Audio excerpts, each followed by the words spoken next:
Hey friends, my name is Oleg, this is Mr. Bond. Welcome back to the YouTube channel. In today's video we're going to do a full review of Seiko SRPD75, also known as the Seiko 5KX. So Seiko decided to discontinue the Seiko SKX line of watches. At the same time, they also decided to announce 27 new Seiko 5 models that look very similar to the Seiko SKX watches. So that begs the question, are these watches meant to replace the Seiko SKX watch? Because they look very similar, they have some improved specs, some specs are the same, and some specs are worse. So I decided to purchase one of these watches and review it for you, so you don't have to purchase it yourself, or if you do want to purchase it, at least you can make an informed decision.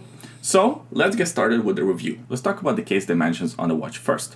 So it has a 42.5mm diameter, it's 46mm from one lug to another, it has a 22mm lug width, and it's 13.5mm thick. Here's what the watch looks like on my 7.5-inch wrist. For the most part, it fits very similar to the Seiko SKX line of watches. It is slightly larger, but it has the same lug-to-lug distance and the same thickness, so this watch would fit smaller wrists as well as larger wrists thanks to that cushion style case. The weight of the watch is 142 grams on the supplied mesh strap. I purchased my Seiko from a big department store here in Canada. It's called the Hudson Bay Company. It's the oldest company in Canada, and they are official AD for Seiko watches. So they didn't have all 27 variations of the Seiko SRPD available, but they did have a few different ones, and out of all the different models, I think this green bezel, green dial watch appealed the most to me. However, I really like that blue bezel version as well. The watch comes in all stainless steel case with a brushed finish on top of the lugs and the polished finish on sides of the case. The way this case is designed, it is rounded off on the edges, so that makes the case appear smaller when you wear it on the wrist.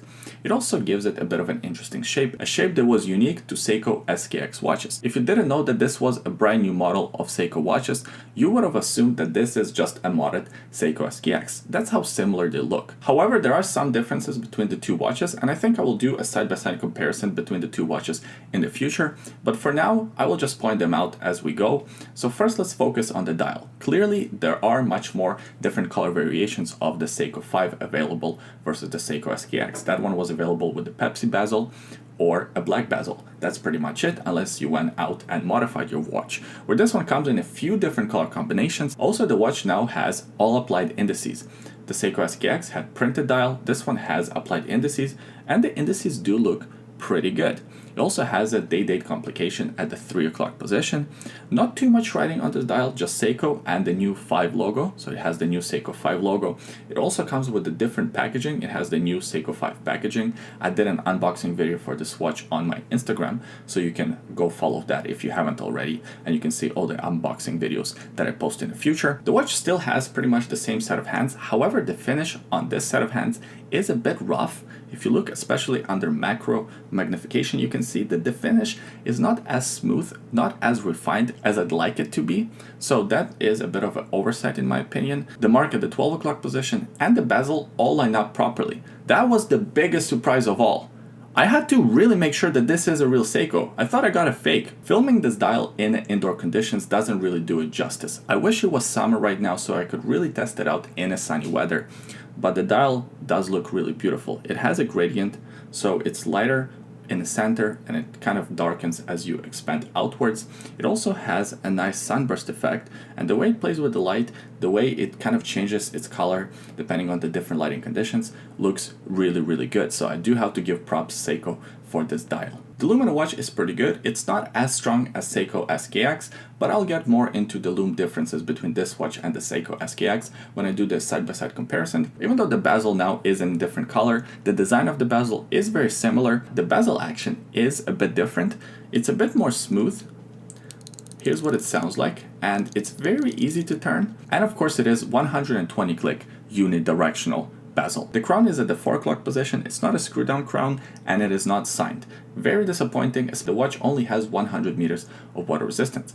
They could have bumped it up to 200 meters, and I know what you're going to say, 100 meters is enough for swimming and all these activities, and that's fine, but I would prefer the watch to have at least 200 meters of water resistance, especially if it looks like the iconic Seiko SKX. And of course the Seiko SKX not only had 200 meters of water resistance. It was also ISO certified. So this is a big downgrade in my opinion.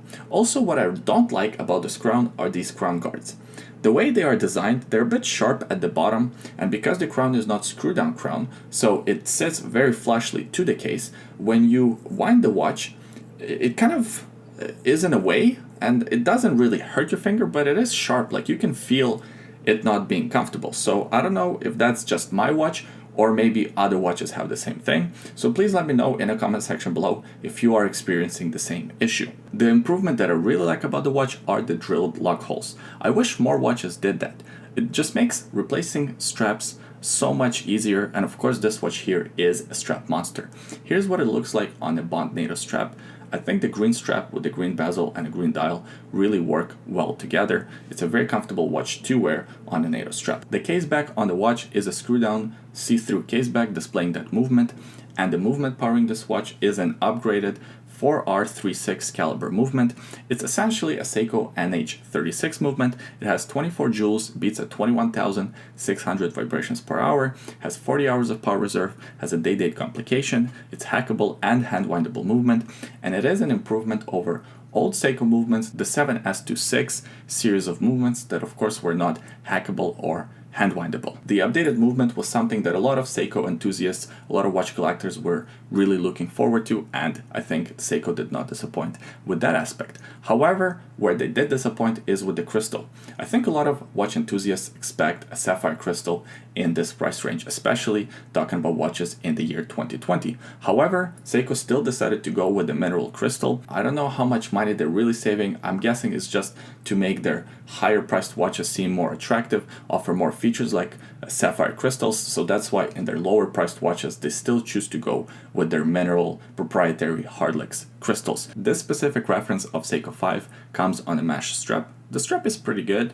It's nothing to complain about, but also nothing really to brag over. It does have a signed clasp with the Seiko logo on it. However, the stamp is not that prominent, so it's even a bit tough to read. I think a bit of a quality control issue there. So what do I think about the watch? Well, I'm not exactly disappointed because I think I knew all the specs beforehand. Some of the things on the watch are impressive. I really like the design, and I know what you can say, yeah, you can just mod your Seiko SKX. I know you can, but a lot of average consumers would not be going down that route. They don't have the how-to, the skills to do it, or even the willingness to modify their Seiko SKX watches. So it's nice of Seiko to offer so many different color variations, so many choices. It just makes buying one of these watches a lot more fun. However, the improvements that were made to this watch are disappointing. First of all, the movement improvement is a welcomed addition. However, the lack of sapphire crystal, the fact that the crown is not screwed down, it's only a push-pull style crown, the fact that the water resistance is only at 100 meters, and most importantly, that Seiko raised prices. This watch costs $350 US or 450 Canadian dollars. However, I did buy this watch from a retailer, and of course buying from a retailer is a little bit more expensive. I'm guessing that in a few years this watch will be available on eBay and on Amazon, and of course that's going to bring down the prices quite a bit, but it still is a little bit too expensive for a Seiko 5. When we think of Seiko 5, we usually picture affordable, great value for money proposition, first-timer watch. I don't think this watch is that, and I think that's the biggest problem with this watch. It kind of represents the new direction that Seiko as a company is now taking.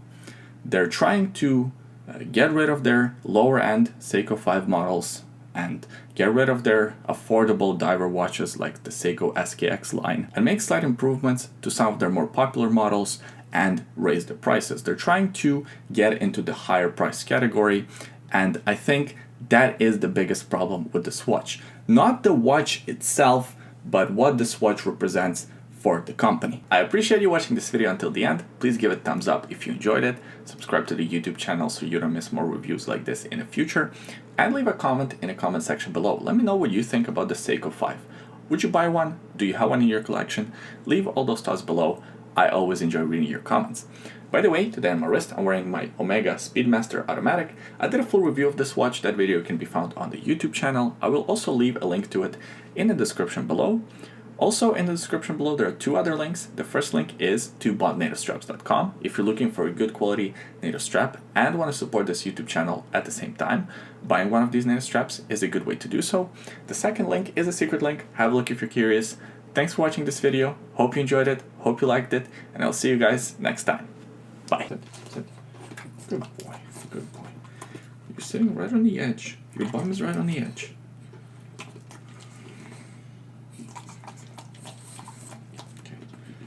Maybe I'm going to cut too much kibble.